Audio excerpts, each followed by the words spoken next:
Jangan lupa like, comment, and subscribe channel YouTube TVRI Bengkulu dan nyalakan lonceng notifikasinya.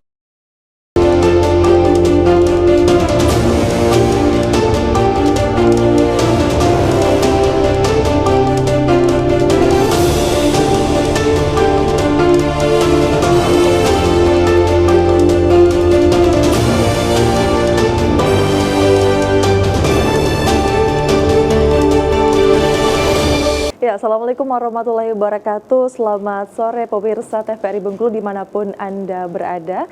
Berjumpa kembali bersama saya Aldila Vidya dalam program Berendo edisi hari ini 6 Mei 2025. Ya pemirsa, Hari Pendidikan Nasional bukan hanya sekedar peringatan, melainkan juga menjadi sebuah refleksi terhadap perjuangan Ki Hajar Dewantara yang mengusung nilai Ingarso Sung Tulodo, Ing Madyo Mangunkarso Tut Wuri Handayani. Prinsip yang menuntun kita untuk terus mengevaluasi kualitas pendidikan bukan hanya dari aspek kurikulum, tapi juga dari integritas dan juga kepemimpinan para pendidik serta arah kebijakan institusi pendidikan. Kita lihat dari data Rapor Pendidikan Indonesia tahun 2024, ternyata hanya 38% pemirsa satuan pendidikan dasar di Indonesia yang memenuhi indikator mutu pembelajaran. Dan dari survei BPS juga indeks pendidikan di Kota Bengkulu menunjukkan adanya peningkatan. Namun, tetapi di sini masih adanya tantangan pada aspek pemerataan akses, juga mutu SDM pendidik dan juga relevansi pembelajaran. Hari ini kita akan bahas ini seputar dengan bagaimana menciptakan mutu ataupun kualitas pendidikan yang berkualitas bersama dengan dua narasumber yang sudah hadir di sebelah saya, luar biasa sekali. Kita sapa terlebih dahulu, tepat di sebelah saya sudah hadir Pak Zaidal Azmi selaku Kabid Pembinaan Pendidik dan Tenaga Kependidikan Dikbud Kota Bengkulu. Selamat sore, Assalamualaikum Bapak. Waalaikumsalam warahmatullahi wabarakatuh. Bapak, gimana kabarnya hari ini Pak? Baik, sehat.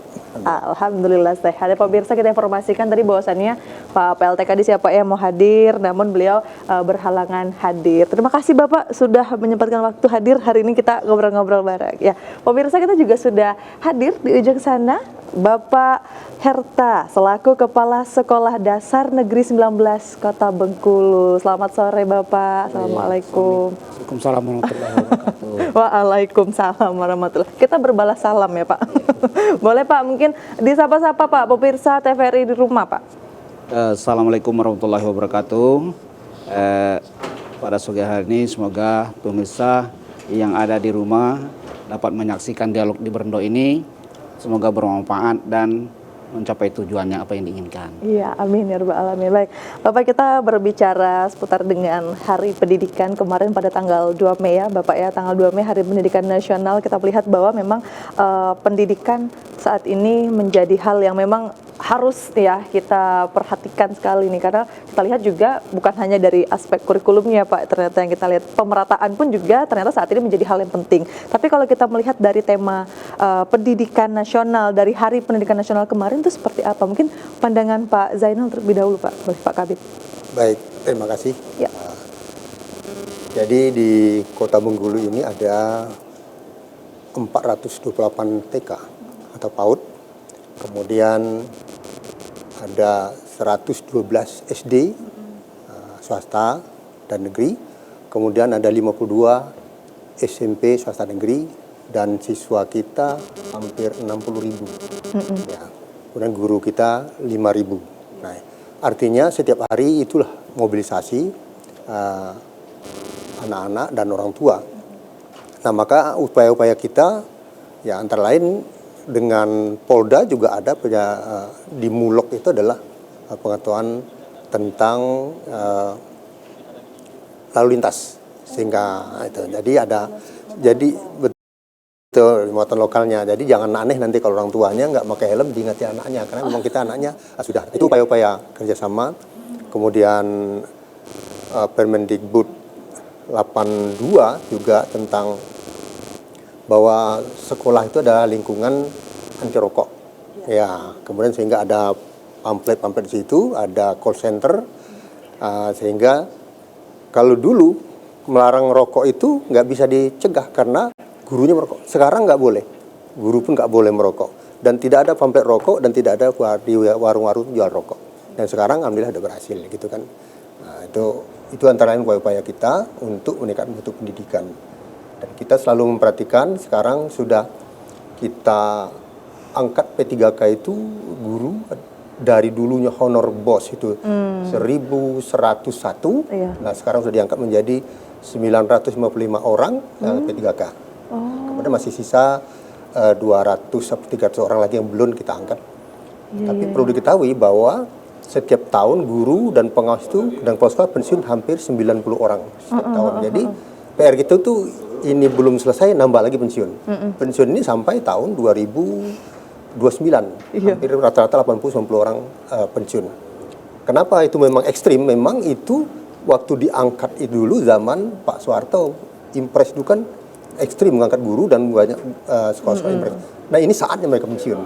Nah, itu tantangan kita. Maka ini PR kami untuk mengadakan guru.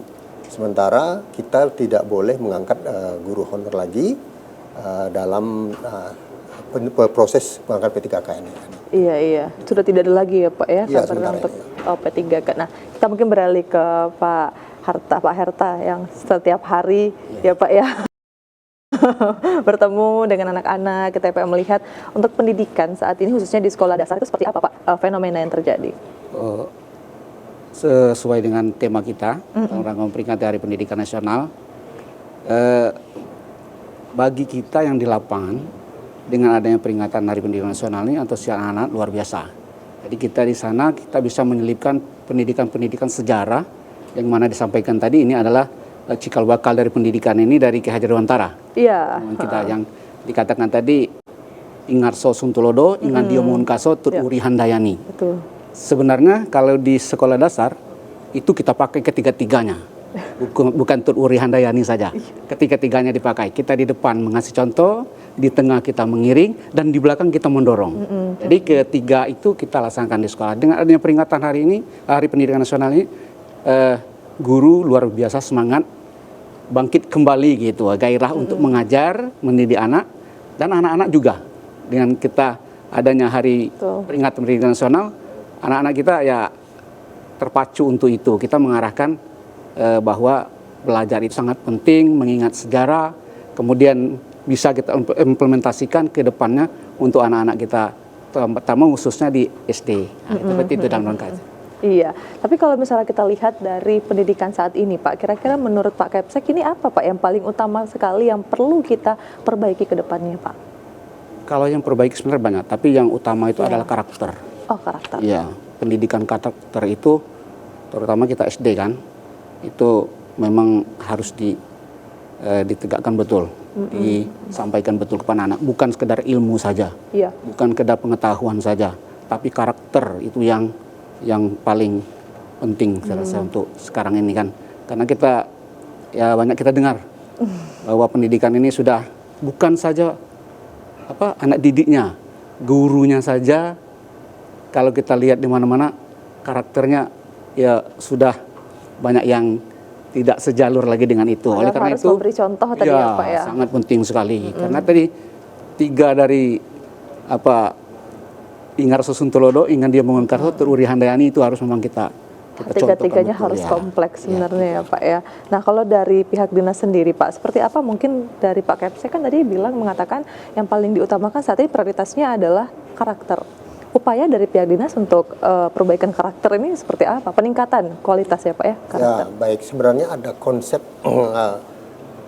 dasar untuk pendidikan itu ada 3. Pertama, anak-anak itu harus alim faqih.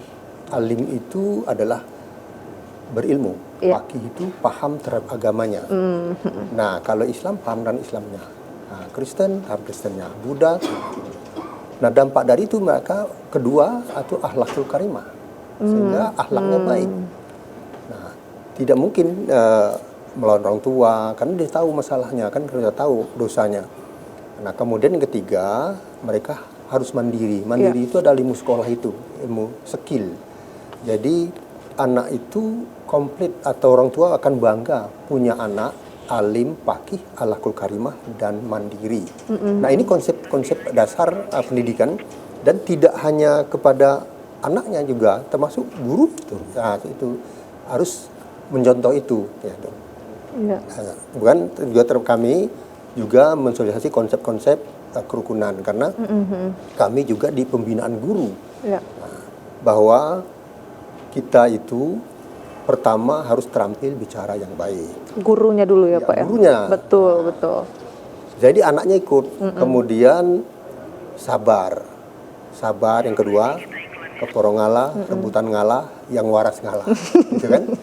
Nah, yang ketiga, dia harus jujur amanah. Ya, Jujur artinya sidik, artinya benar. bisa dipercaya, kemudian amanah-amanah itu apa yang ini kan sampai, Dipercaya, itu artinya betul. disampaikan. Yang keempat itu jangan buat kerusakan Iya. harkat dan martabat teman. Contoh saja, misalnya siswa minjam pensil, pensil dikembalikan utuh.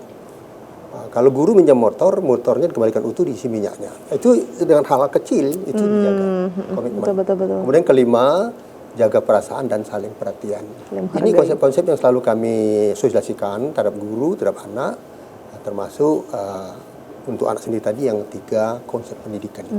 Iya benar ya Pak ya. Berarti memang kita membutuhkan sekali tadi ya Pak ya, sebagai guru, tenaga pendidik memang harus memberikan contoh. Karena memang anak ini ternyata anak-anak sekolah ini mencontoh tenaga pendidiknya. Guru yang berkualitas menghasilkan anak didik yang berkualitas. Baik Bapak, kita akan bahas lebih banyak lagi seputar dengan pendidikan yang berkualitas ya Pak Pemirsa. Setelah ini kita juga akan membuka sesi dialog interaktif. Untuk pemirsa yang ingin bertanya, silakan menghubungi di 08 111 01 3210. Akan kembali usai jeda pariwara berikut ini.